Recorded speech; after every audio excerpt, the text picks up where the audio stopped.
Hello everyone, welcome back. It's me, Katrinah, and we are on day 19 of our journey through the Bible in a year. Today we're reading a new book, Job. We're reading chapters 1 through 4.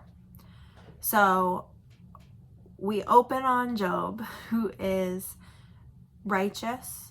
It says he feared God, he turned from evil, he prayed for his children. And he had a lot, but he loved and feared the Lord. And so Satan said to God that Job only blessed God because of all that he has. And if he didn't have those things, he would curse God. And so God gave Satan permission to strike all that Job had. He said, but not Job. So basically what happens is all of his livestock gets killed, his servants, and then eventually his children. And it says that Job tore his robe, shaved his head, and fell to the ground and worshipped. The Lord gave, and the Lord has taken away. Blessed be the name of the Lord, is what Job said. And what I think is really cool about this is he blessed God and he worshipped, but he was also mourning. He was also mourning. He shaved his head, he tore his robe, he fell on the ground. I think sometimes people read through Job and they think, oh, he was just happy about all of it. No, he blessed God. He worshiped God even in his pain, but there was pain. He lamented still. And it says, in all this, Job did not sin. Then Satan said to God that even though his possessions and children were gone, Job still had his health. And if he didn't have his health, then he would curse God. And so God again gave Satan permission to strike at Job's health. He said just not his life.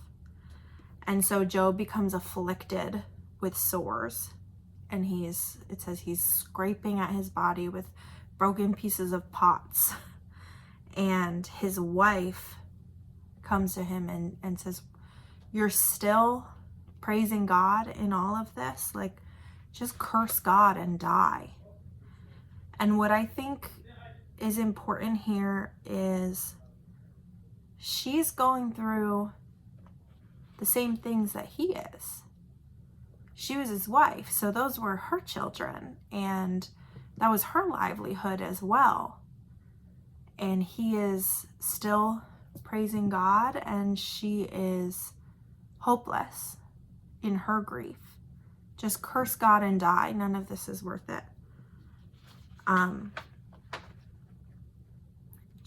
Job's friends came to visit him, and they wept with him.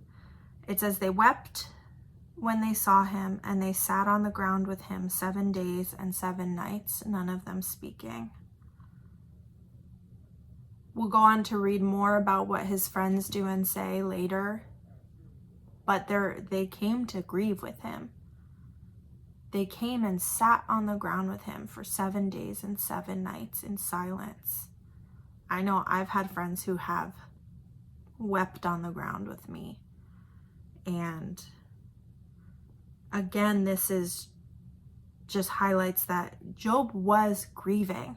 He was grieved. He was bereaved. He was hurting. And while he still blessed God, while he still praised God, he was grieved in his heart. 7 days and 7 nights on the ground. I've been through my share of grief, and through it all, I know that God is still good. But it can be hard to remember in that pain, in that lamenting, that God is good, that blessed be the name of the Lord. So it's a good lesson to watch that even though he's very much grieving, he's very much in mourning, he's still